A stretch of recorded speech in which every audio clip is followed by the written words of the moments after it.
জোর পেয়েছে। ওরে বাবা রে গেছি রে। ও শান্তি,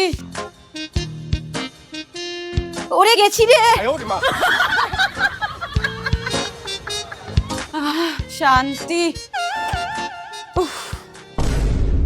আমি বাবু নিজের হিসাবেই চলি, পেটে যা হয় তাই খাই, বারে বারে তো আর যেতে হয় না। ও আচ্ছা, কালকে যে আপনি গরম খাবারগুলো খেলেন আর আমি যে বাসি খাবারগুলো খেলাম সেটা দেখেননি? আমি কিন্তু কারোর সাথে কথা বলিনি, আমি আমার ছায়ার সাথে কথা বলেছি। ও আচ্ছা, তাহলে তো আপনার ছেলেকে বলতে হবে এইবার থেকে চাল বেশি করে আনতে, বাড়িতে একজন মেম্বার বেড়ে গেছে।